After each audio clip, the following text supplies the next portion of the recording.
stoic silence of the oldest island begin to thaw, replaced by a growing comfort from endless wars, a sense of openness from the hopelessness of night terrors and war-torn, a culture hit on the tree whose roots go down to hell, a vulture sits, its fruits are strange, comfort is the enemy of change, that's Buddha slain, ostentatious displays of masculinity, master identity, clashes of chemistry, acts to ministry, they found ossuaries where Yasha was buried, Yale and Oxford is wealthy, that's where it's held in box with the Staleys, sensation-seeking journalists, selfish collectors, thieves and lit professors, search for leads to hidden treasures, forbidden fruit that Adam and Eve bitten together, seductive promise, corrupt the conscious, curse of the monstrous, a bomb nuclear launches, dinosaurs extinct, who instruct the comets, destructive regardless, Buddha's twisted bamboo, the Messiah touch a carpet, unspoken tension, permeated the air, the sun show us vision, made perfectly clear, the whole solar system, from days, months to years, casting that over our tranquil existence, joy and tears, the town's whispers grew louder, weaving tales of a particular king of power, deceived as well, conversation in hush tones, spoke of a clandestine underworld, King Tut's bones, the son of hell, gray smoke filled the air, creating a nostalgic atmosphere, contentment, religious, in the quietude of recent years, a mysterious veil descended from the night upon the living, the sun dipped below the horizon, the streets took on a different shape altogether, monopolizing luxury cars, sleek and expensive, stealthily rolled through the winters, criminal business with their wives and the fitness, some took bribes, leads to a sentence, some survived, codependent, now they co-defendants, exposed to witness through hopes and contradictions, cellmates, ex-cons in prisons, killers with long convictions, addicts with strong addictions, badges, they draw depictions, priest and mystic listen, my book fell apart when I touched it, its pages turned back to a papyrus, then went back to a tree, to a seed of a mustard.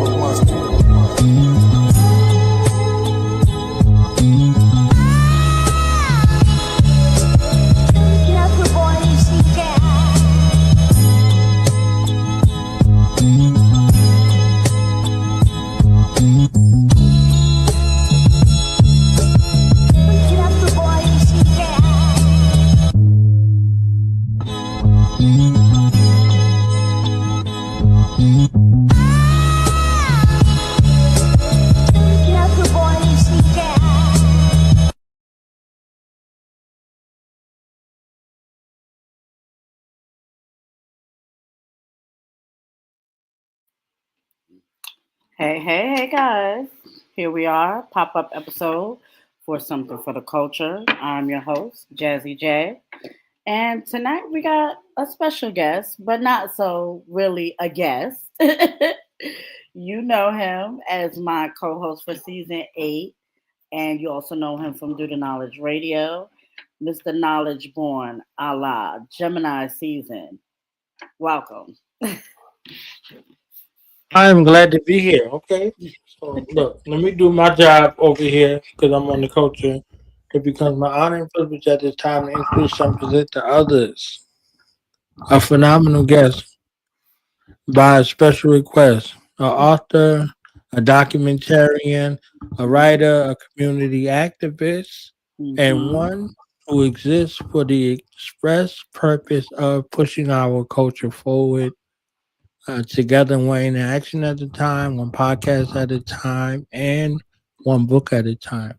Over here with the illustrious, amazing, multi-talented, multifaceted mastermind from the BX. Okay? Look, so if y'all ain't doing it, put your X's up, okay? This is the only time that an X is good for you, because X gonna give it to you, okay? One and only phenomenal host and mastermind, Jazzie J. Something for the culture, something for your taste buds, and something for the people. And you forgot the part about the most unique intro about yourself. Because you give the most Electrified. Oh, your father's uncle. Your father's uncle on your mother's side. There you go, Solo. Okay. Then shout out to Solo too. He just not had a battle not too long ago. Him and Sway. So shout out to both of them. So, bro, welcome. Tonight we're here to talk about you released two new books. Yes, ma'am. Last time we had you as a guest, you had four books out, and these books, guys, that we're talking about, four ebooks that he originally had out, and now there's two more added to that list, and that's what we're here to talk about tonight. So let's get the party started, shall we? It was five. It was five. Volume one Yes. through five. Yeah, I was out there and I released volume six that we discussed on my platform while we were multi streaming, discussing energy vampires because they are a thing, okay? They will be vampiric about your energy and about yourself. So I set an audacious challenge to myself, Jazzy, and I said, by my birthday, born day celebration, God Day episode, God Day celebration, I was going to have two new books. So You did. I literally had a week, a week, like 7 days to get it together. I issued that challenge to myself, and I accepted the challenge to do it, and I wrote those books in a week. Now, mind you, they're not uh, Bibles, quote unquote, but they are very personal and very near and dear to me, and they don't exist within the Voices of the Diaspora series. They're independent. Both of them are standalone books. They're standalone books. You don't have to be connected to the Voices of the Diaspora series to glean the greatness from them. There are two books that are very personal. You know, one of them comes with a dedication. So the seventh book and the eighth book, they have very weighty significance to me in my life. I dedicated book seven to my ancestors, to my mother, and to my father, and to my children. Mhm. So it was a deep dive, Jazz. I ain't gonna front. I can't tell you like, okay, I had a week time to put together these two books, and Right. both of them wasn't personal to me. They were very personal There's to a lot of me as a emotion person. behind it. Yeah, and then personal to a critical look at the black family. Okay. So intertwined between both of these volumes, I went to extrapolate the value because Jazz, you raised up black families. You about to start another generation of new black familyhood. Mm-hmm. And there's things that we could champion and there's things that we should address. Mm-hmm. And thankful to Something for the Culture because Something for the Culture is the premier place to see the experience as it approaches black family and black familyhood Mm-hmm. from a cultural lens, the good, the bad, and the ugly, because there is some bad and some ugly that exists within us that we have to bring to the forefront. And thankful to you, Jazzy, you bring these things to the forefront, whether we like them or we don't like them. We have to acknowledge that they exist.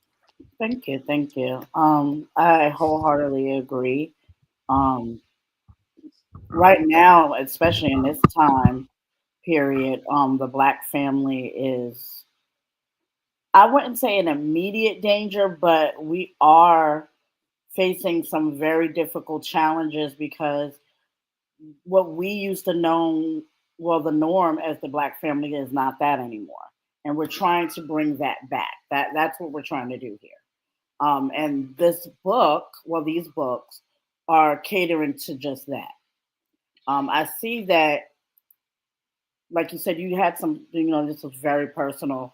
I want to talk about the name of the book because it's called From Nameless to Knowledge. How did you come up with the concept of that?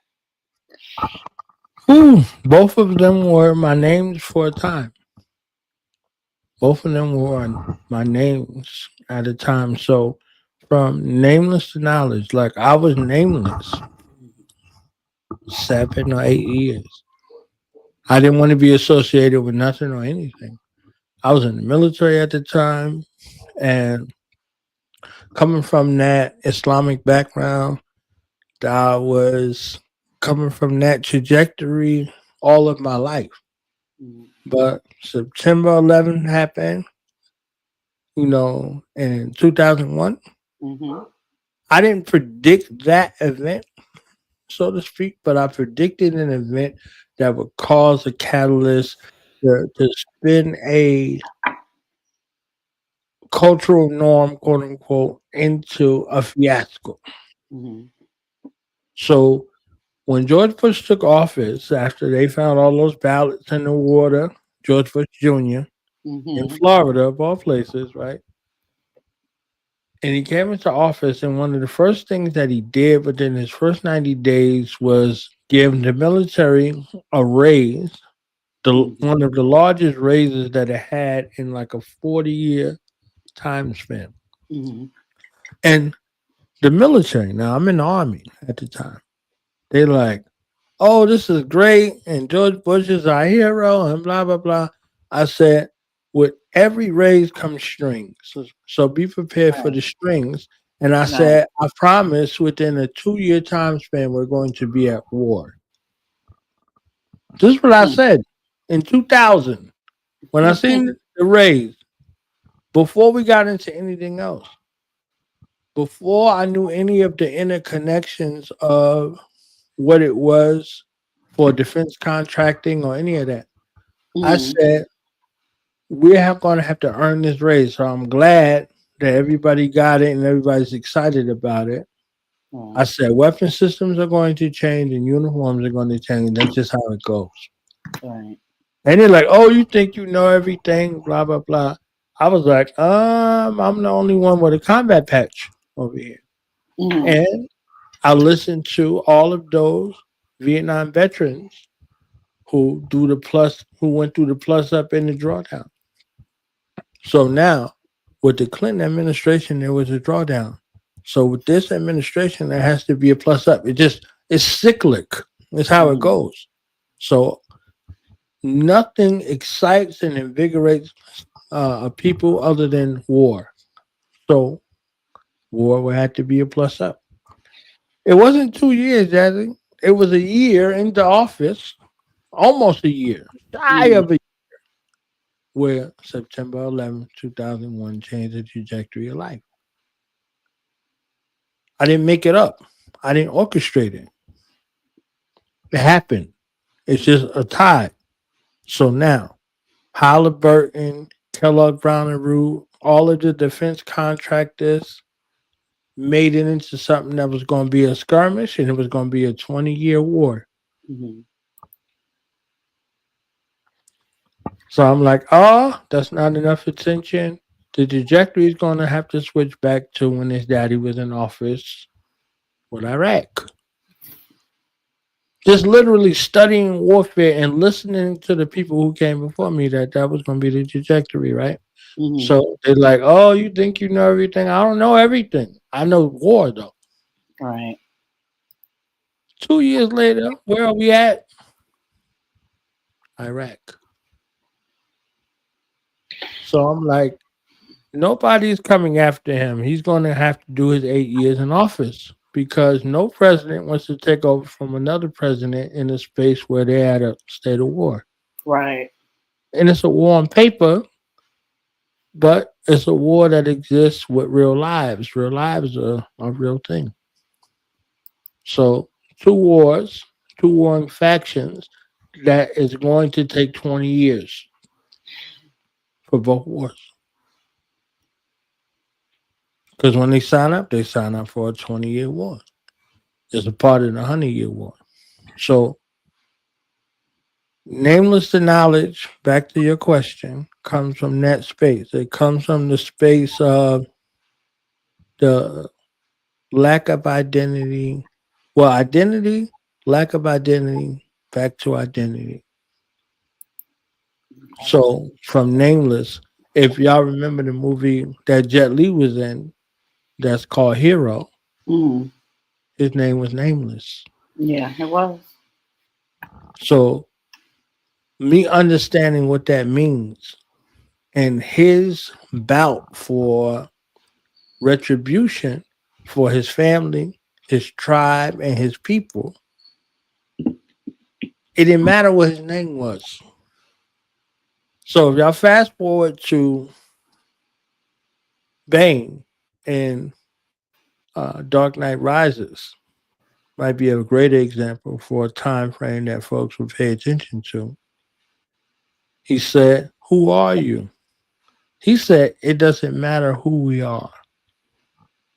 We, as a collective, what matters is our plan." And their plan was for judgment upon those who have been living high off the hog, right? Mm-hmm. So, Nameless represents a faction, and this is the mandate that goes along with Dudenow's Radio. Dudenow's Radio was to give credence to those who were nameless, too. Mm-hmm. So, not just my own self, but for all of those names who are nameless, right? You know, you Mm-hmm. fall in the category of nameless, Jazzy. Like, you came into the situation with something for the culture. Correct. So now, when they start talking about the culture, do they mention your name? Some folks might mention your name now, but did they mention your name 10 years ago? Right. There's a reason. So for those nameless who come into the game and position, this is their plight. This is our struggle. This is our understanding. So from nameless to knowledge, now people know, right? Now Right. people are aware of who you are. Now people are hitting you up. We hit up thousands of people over the years. Now people are hitting you up like, "Hey, check out my artist. Check out my this, Right. my this, my that, my that. Oh, I didn't know it was you with this and this and this and this." Now they're coming into the know. Right. So now, based off of that space of being in the void to what's now, nameless to knowledge represents that right there. So basically, Coming it from, represents the journey. yes, it represents the journey. You could have just said that instead of having me talking for like 10 minutes. No, no, Okay, because that's all good. we need to hear. We need to hear the journey. Mitochondria DNA is a powerful thing. Look, I did all that talking, and she was like, "Hey, did that?" I was like, "Yes, ma'am." You see what I'm No, saying? because we need to hear the journey between the nameless and to now the knowledge part. We needed to hear that. Yes, ma'am. So I wanted to talk about this part, and this is from the Reflection 6, Pan Africanism is not optional, and it was a reflection. The Mm-hmm. reflection you gave was your movement isn't complete until it touches every corner our ancestors were scattered to. Okay. Mm-hmm. Now, with that reflection, what brought you to that reflection? I was just on with my brother Oba Adedayo. He's a cultural performance in regards to the art of spiritualism. You know, you and I, we talked about the movie Sinners in depth, and then you showed me what the God is Rael, and we started Mm-hmm. talking about it from an angle similar to the angle that we were discussing. Mm-hmm. So, Pan Africanism is not something that originated on the continent, but it originated because of the continent of Africa. So, we're dealing with those things that's within the best interest of African people, from the diaspora to the mother continent. So pan is an inclusion type of situation, unbeknownst to them. Mm-hmm. So it's not negotiable when we start to look at a commercial situation, when we start to look at a economic situation, when we start to look at a fiscal situation, but also when we start to look at a cultural, physical, emotional, and spiritual situation. We have a kinship there, Mm-hmm. because origin becomes debatable based upon people who are talking about it, right? Just Right. being clear. But a cultural connection, we have a lineage, that something that they seek to break. And like Panther, the movie, the first one in Mm-hmm. particular, that was definitely an analysis on how we see each other in spirit and in truth. I agree. So that was a great opportunity to look at somebody whose name is Inchidaka, but they don't call him Inchidaka. They call him by the name of our enemies. The enemies called him an American operative killmonger. They called him killmonger because he, like a warmonger, Mm-hmm. killmonger. Like that was a place where he derived peace from, destruction, quote unquote. So they have this guy who's black, that's from America, contending with this guy, quote unquote, archetype, who's black from Africa, at odds with one another. Mm-hmm. And that's the precipice of the entire film. They're family of one another, but family doesn't even save them from going to war. So it was important and imperative to point out these aspects in regards to family. That's the other caveat in that space because family is nuanced and we got our own issues that exist amongst our family, but also to add a remedy Mm-hmm. to be able to look at family in the most righteous perspective. So Pan Africanism not being optional is a point of reflection in regards to that. Um, what is one thing that you want your readers to take away from these two books? Whew. Jazzie don't be playing with these questions, okay? That's why she is the best of the best. One thing I want the readers to take away from this is that we're not writing from our experience from the outside. Okay. We're not writing from this experience from the outside, okay? My nephew just graduated yesterday. You understand what I'm saying? Like, we Yeah. are in that space of celebration. Mm-hmm. My niece is adding on to her life Mm-hmm. later on in the week, okay? And Mm-hmm. mother is tired. Mother loved me so much that she's here with me today, but she is tired. I can understand her exhaustion. I have the exhaustion. We have the exhaustion, her and I in particular, Yeah. with crafting things for our culture that becomes attractive. Yeah. Attractive enough to see through the BS, to see through all of the other stuff. Like, we truly exist for one another. Like, she lean on me and I lean on her. Yeah. That's why I'm here today. This is not a regular culture day.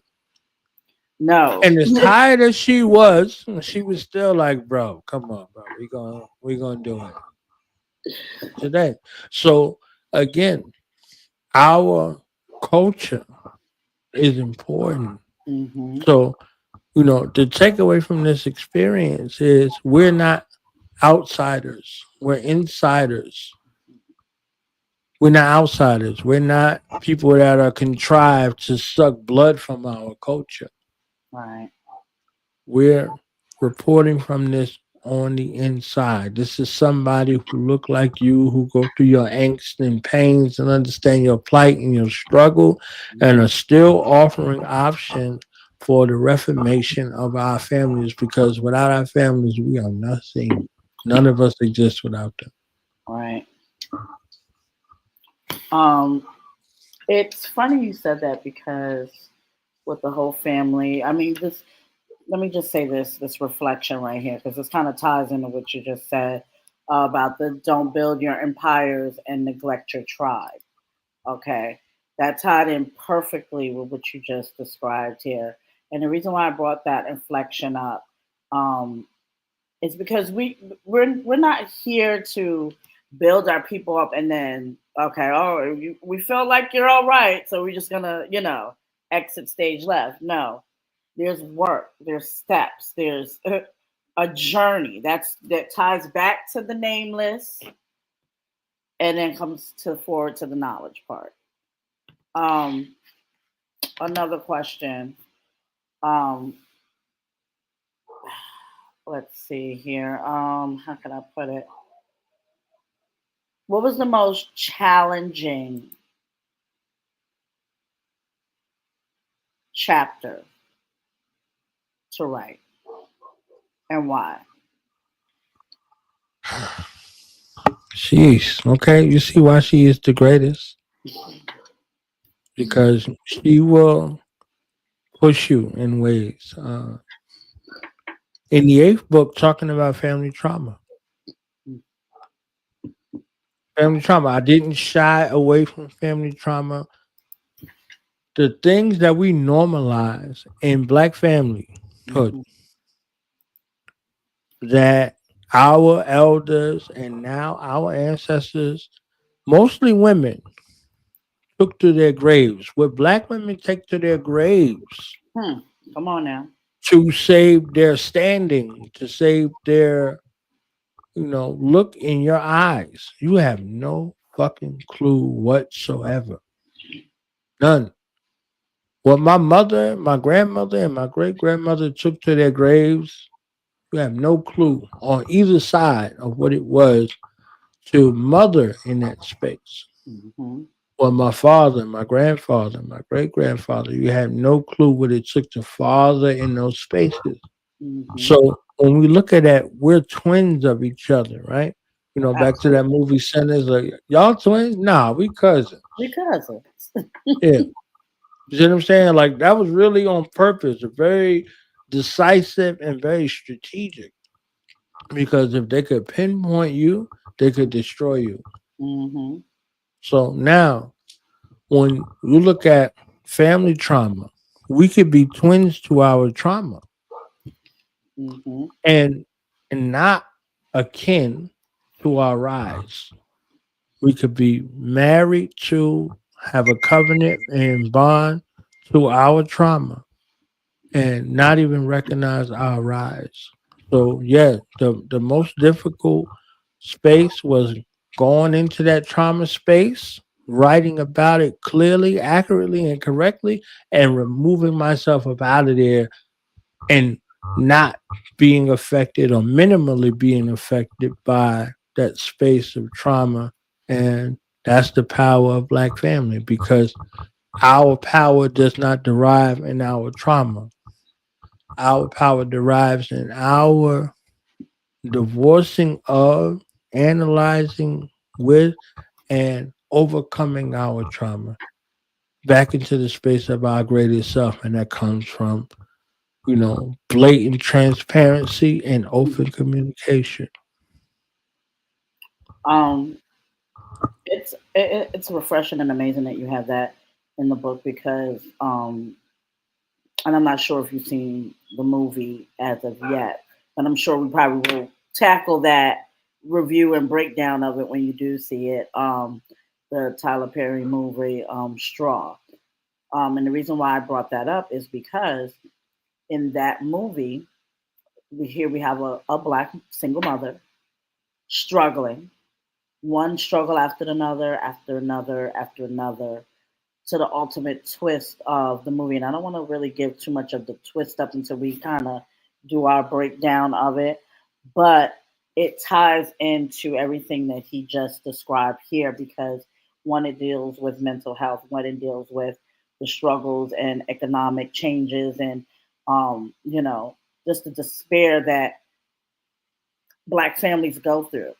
um, Financial wise, we a lot of families and a lot of African American families are put into financial crisis, not of any wrongdoing of their selves. Sometimes just because that's how the system is, and because of why the system is, and because they're in that situation, they face traumatic trauma, which they pass on down the generation to generations. And sometimes they can reverse it, and sometimes it's not always possible to reverse it. So I thought that was wonderful that you put that in your book, and it's something that we need to talk about more, very more, especially mental health.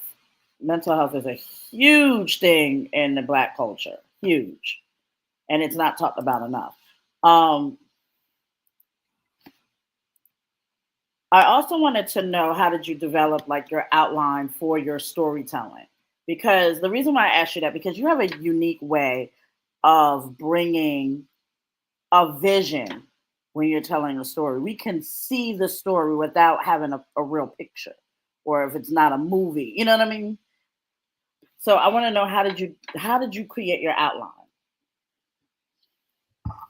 Promise the smile y'all see on my face is because Jazzie J sees you like nobody else sees you. Okay. So whenever you listen to this, go subscribe to something for the culture because she has a unique way, one of the most unique ways of you looking at yourself and looking at what you do and what you bring. Okay.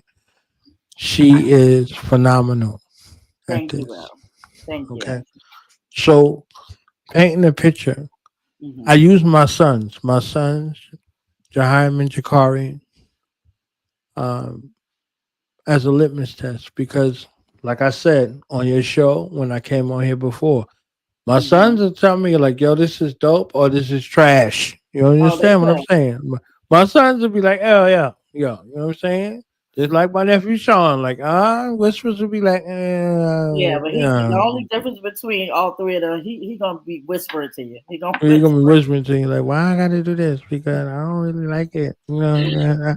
So yeah, my sons be like, "Bro, this shit is trash." Yeah, why I gotta? They'll do that. You know, that's where they live. So Hmm. when you create, there's a couple of things that you have to understand. When you create anything for public consumption, the Hmm. first thing on the hero's journey is that you are not the hero in your story. So if you write something and you put that out there for public consumption, you at that moment that you push send or whatever it is button that you push, Hmm. it no longer belongs to you. It belongs to the public. So when you put something out for public consumption, it is by all means subjected to public consumption. Hmm. So the reels and the fake and everything that's associated with it, it comes along with it. So you have to divorce yourself from it. And if you crafted something that you thought that was great and they say it was trash, it's trash because it's for them. You didn't make it for you. And if you grandize in that way, you got some narcissism tendencies, right? So I put myself on the other side as someone who ingests this. So I'm looking at it from your perspective, not from mine. So I write it, a little secret sauce right here. I write Hmm. it, and then I act as if somebody sent it to me for to edit.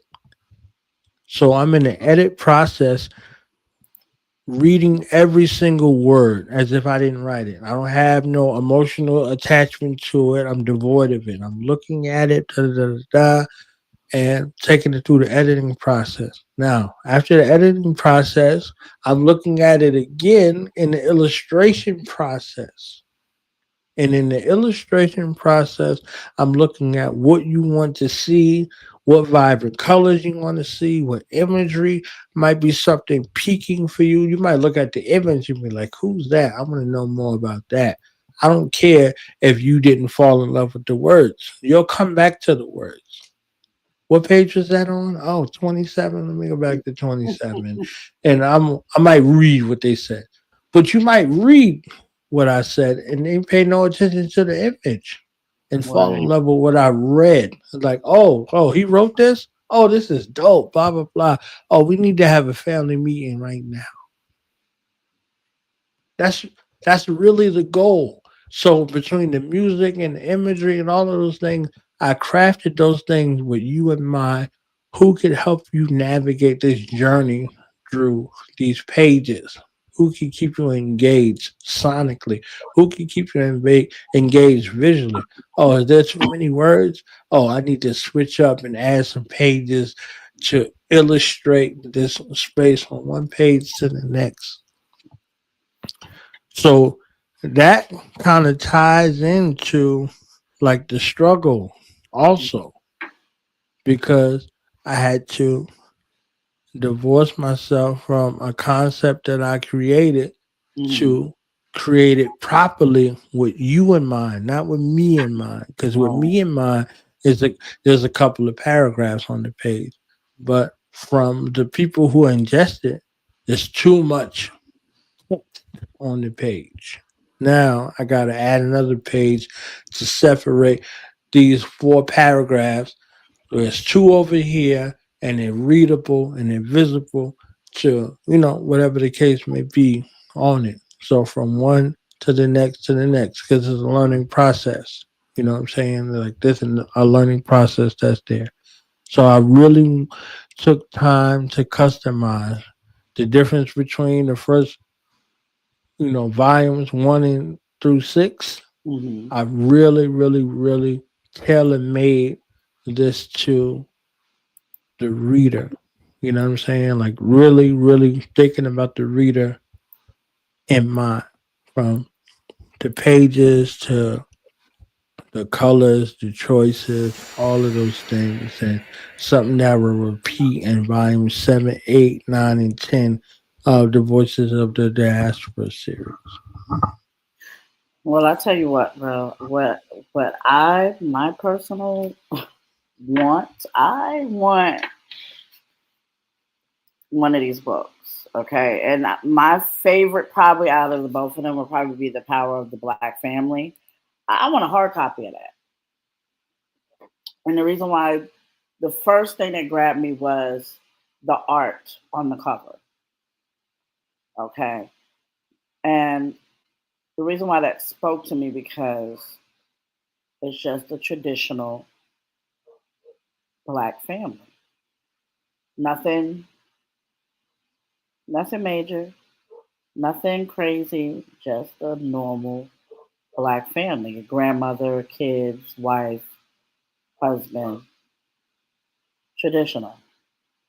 And I think we have lost our way from that. I mean, and this is not to take away from anybody being a single mother or a single father, because there are single fathers out there. But I think we do need to get back to at least trying to keep a solid foundation in our homes with both parents, and that starts with us. So I want a copy. I would like a hard copy of this book. Okay. um, One more question for you. Um, how did you overcome the challenges that help you prepare, wrapped up, and present this book to us? Well, excuse me, books to us. So, last question. Yes, I love y'all more than my own ego. I love y'all more than my own pride. I love y'all more than my own circumstance. I wanted to deliver something as, we celebrate my life, the life of my mother and father and all of my ancestry, to be a testament to all of them. Like literally was the goal. It was the 6 month second day. I started off with you, okay, and all of your greatness. I started off with you and I ended it off with you on purpose, like by design. There was no way in the world that I could celebrate this without someone who celebrates our culture on a daily, on a regular, who takes the bumps, the scars, the bruises that come along with it. Oh, they don't mess with you, and now, oh, they all over you type of situation. I Mm-hmm. know that feeling. I Mm-hmm. know that feeling in the core of my being. I know what it is to send an email and then have some flunky hit you back and be like, oh, well, such and such. They didn't see it. They didn't see it. Right. So the truth between is some monkey who's looking at something, right? So the opposite side of that is somebody who looked at it and loved it. So we got both sides. So I can't typecast it into one particular role. I gotta Right. look at it holistically. So I'm like, all right. So now what do I have to do to put these elements together to make it more attractive and appealing? I can't do anything about the numbers. I can do everything about the presentation. Hmm. So you see the presentation change visually, and the books, they are complements to that. You see what I'm saying? So Ashe Kenyatta, founder of Ascetics, she did this background right here for me. Hmm. She did this upgrade. You know, when a black Hmm. woman got love and honor for you, there is no end to what she would do to see you rise.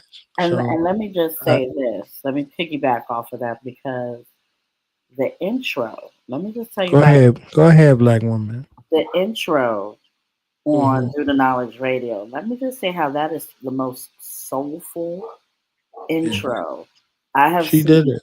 on a podcast with so much love, She did it. sincerity, Hmm. and it gives it's literally dropping knowledge in the damn intro before the show even starts. Yes, So shout out to her because she did her thing this season on that damn intro and your yeah. background. Like she did her thing. You know, this space is about black love and about our black future. Hmm. So everything that's written and everything that you see from True Knowledge Radio and from something from the culture is, you know, conspiring in that space. So shout out to Ashe Kenyatta. I'm gonna get her over here on something for the culture in season Yes, we nine, get to have and her. y'all will see. She's a phenomenal artist. She's a Hmm. phenomenal writer. She's even more phenomenal as a singer. Okay, Hmm. so yeah, she definitely got the voice of God on all of these aspects. So honest to her and her work and her vision and her strive. You understand what I'm saying? So, you know, black women's shapes are a reward from God, not a curse. Right. Okay. So I'll she honors embrace them them. in those kinds of ways, in every kind of way. So Right. Um, well, I want to thank you for taking the time out because you, let me just tell you, he's getting ready to have a busy schedule just like I am. And woo, like, you probably, like I said, like I mentioned in the other episode, um, coming up on season 9, will you see Knowledge Born? Yes, you will see Knowledge Born a la on season 9 at some point or here and there spotty. But um, he's gonna go off, so he has to go promote his books. Of course, he has a new season on Do the Knowledge Radio. Like we have a lot of things coming up this summer. So bro, I appreciate immensely your time on season 8 with me. Had a ball, a blast as always. I also wish you all the luck on the books, and I want everyone to please to go support. Um, Even if it's not your normal cup of tea, just try it out. You might find something in the book that relates to you. Okay, and it's not just these two books. Here's other books as well before this. So just go look them out, bro. I'm gonna give you time to we can find your book set, any shout outs you want to give. So you go ahead and take your time to do that.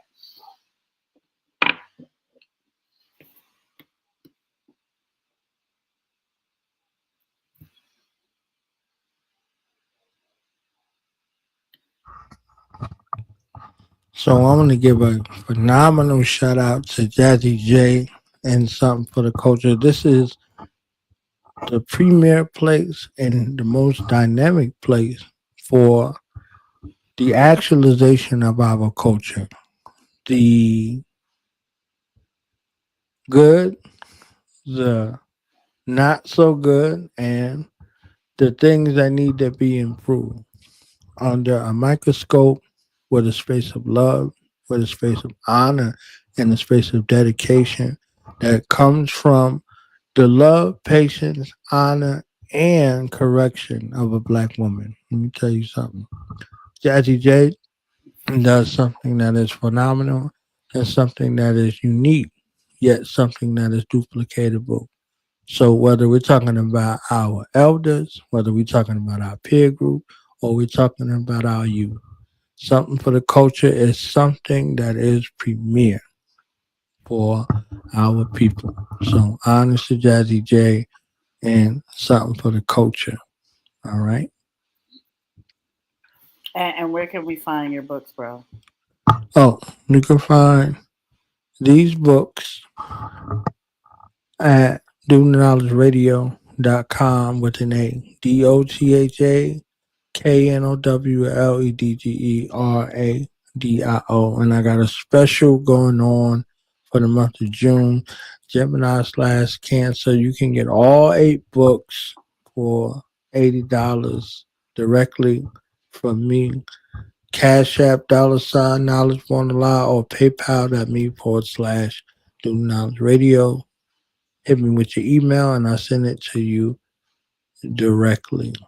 And still honoring, if you get these books from me directly, you get a interview slot on Do Knowledge Radio, a poster to keep for your reference as a contributor, and in the docu-series, web series of Do Knowledge Radio and Voices of the Diaspora, you will be named as an official contributor to what we're doing. So That's awesome. still honoring those things. That is awesome. Well, I'm glad I got my books already. All right. I'm glad I got mine already, y'all. Y'all better go get y'all. Okay. But bro, what's coming up for you on Do the Knowledge Radio before we get out of here? Oh, Because we well, want to you know. will see me, Knowledge Born Alive. You will also see the Black Dot, Urban X and Urban Excellence, that family dynasty, and Oba Adedayo tomorrow on Killer Freaks platform. We will be there 8 p.m. Eastern Standard Time, getting busy in our promo aspects, and we got some other surprises. So shout out to y'all for being magnificent audience members, and shout out to Jazzie J of Something for the Culture, because she is the culture personified in visual and virtual perspectives, but also from family perspective. Her family is amazing, and she is an amazing woman, amazing wife, and a amazing mother. Thank you. Okay, honors. Again, bro, thank you for taking the time out. We will be back. Something for the Culture Monday. Season finale. Cuban Link, from former member of the Terror Squad. Yeah, it's gonna be an explosive time. And we probably might do another pop up between then. Probably to discuss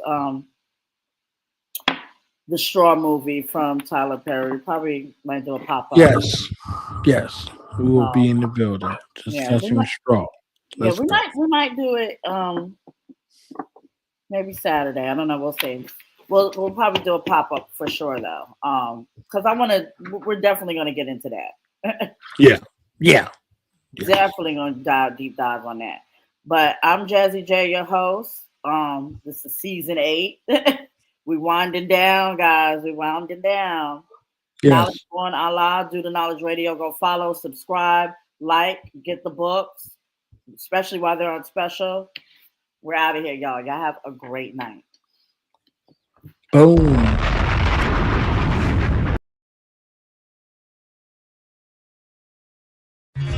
Here, the centuries of loneliness were to end. Your collection of Leonardo da Vinci masterpieces